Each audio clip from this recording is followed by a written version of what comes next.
আসসালামু আলাইকুম। আজকে আপনাদের সাথে খুব সহজে সহজ একটা বিষয় নিয়ে কথা বলব। ৬ টা প্রিপজিশন নিয়ে কথা বলব। যে প্রিপজিশন গুলো খুব পরিচিত। কিন্তু এগুলো আসলে কোথায় ব্যবহৃত হয় এই বিষয়টা নিয়ে আজকে কথা বলব। শুরুতেই উইথ এবং বাই নিয়ে কথা বলব। উইথ এবং বাই যে ব্যক্তি কাজটা করে বা যে কাজটা করে তার পূর্বে বাই বসে। আর যেটা দিয়ে কাজটা করা হয় তার পূর্বে উইথ বসে। অর্থাৎ ইন্সট্রুমেন্টের পূর্বে উইথ বসে। যেমন the tiger was killed by the hunter with a gun. অর্থাৎ বাঘটি হত্যা করা হয়েছে, হান্টারে হত্যা করছে যার কারণে এটাকে বাই ব্যবহৃত হয়েছে, এবং গান দিয়ে হত্যা করেছে যার কারণে এর পূর্বে উইথ ব্যবহার করা হয়েছে। এরপর বহুল ব্যবহৃত দুইটা শব্দ আছে, বিসাইড এবং বিসাইডস। শব্দ দুটো একই রকম, বিসাইড এবং বিসাইডস।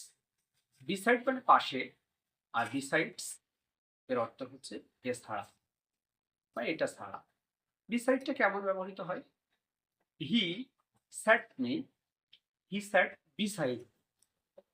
আমরা এটা বলতে পারি যে হি স্যাট বিসাইড মি, সে আমার পাশে বসেছিল।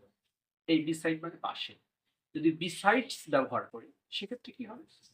যেমন বিসাইডস দিস পেন, এই পেনটি ছাড়া, I have two other pens, অর্থাৎ আরো দুইটা পেন আছে।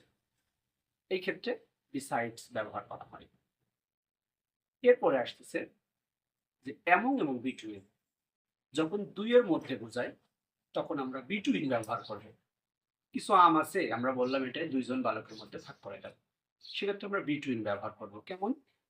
Divide the mangoes between the two brothers. অর্থাৎ দুইজন বালকের মধ্যে আমগুলো ভাগ করে দাও। কিন্তু এটা যদি দুইয়ের অধিক ব্যক্তির মধ্যে ভাগ হয় সেক্ষেত্রে আমরা কি প্রিপোজিশন ব্যবহার করব?